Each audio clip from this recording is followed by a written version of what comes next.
Assalamu alaikum wa rahmatullahi wa barakatuh. We trust you all feeling well this morning. The theme for this morning's assembly is concerning friendship in Islam.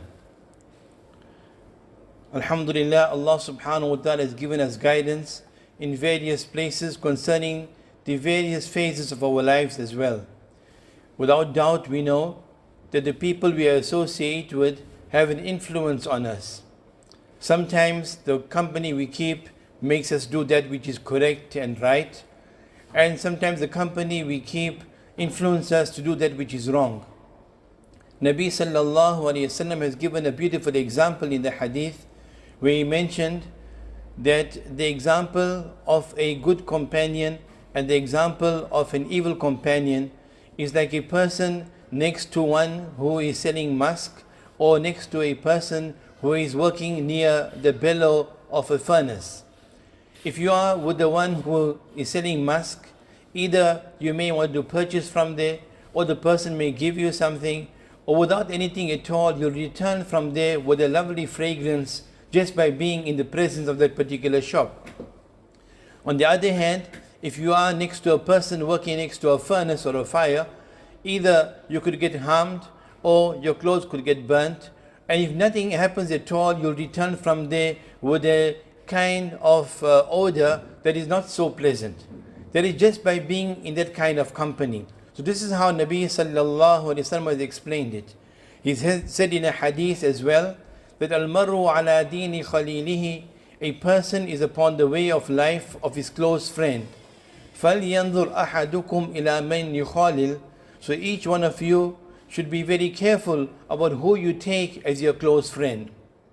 It's also mentioned, al-wahda khayrun min jalisi su, that being alone is better than having an evil companion. Wal jalisu salih khayrun min al-wahda, and a pious companion, a good companion, a righteous companion is better than being in solitude or being alone. There's a nice example given once. It is mentioned that this one girl came to her mother one day and she said, spoke to her about her friends, and she didn't know what choices to make in her life. So her mother took her to the kitchen and she took 3 bowls and she put some water in each of the bowls and she put it on the stove. Then she took 1 carrot, she took an egg, and she took some coffee beans. So she took the carrot, she put it in one bowl, she took the egg, put it in another bowl, and she took the coffee beans and put into the next bowl. After a period of time, she called her daughter and asked her to take out the carrot, to take out the egg, and to take out the coffee beans. And she asked her to observe. She said, "What do you observe?" She says, "The carrot was hard before it was placed into this hot water, and after a period of time, that carrot which was hard now became soft." Then she asked her, "What about the egg?" So, well, the egg was soft inside. After being in the water for a while, it became hard. "And what about the coffee beans?" So, well, the coffee beans, they look the same. Nothing has changed with the coffee beans, but the color of the water has changed. So the lady tells her daughter, it's like that. Sometimes you'll find some people, when you are hard, they make you soft, you in their company. Some people, if you are soft, they make you hard in their company. But you must be that person who is doing good all the time, that their company doesn't change you, but your influence changes the things around, just like the coffee beans didn't change, but it changed the color of the water. So we all are confronted with choices.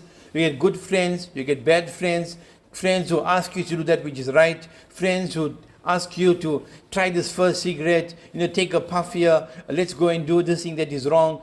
And if you think about it, your first experience of doing something wrong must have been with a group of friends.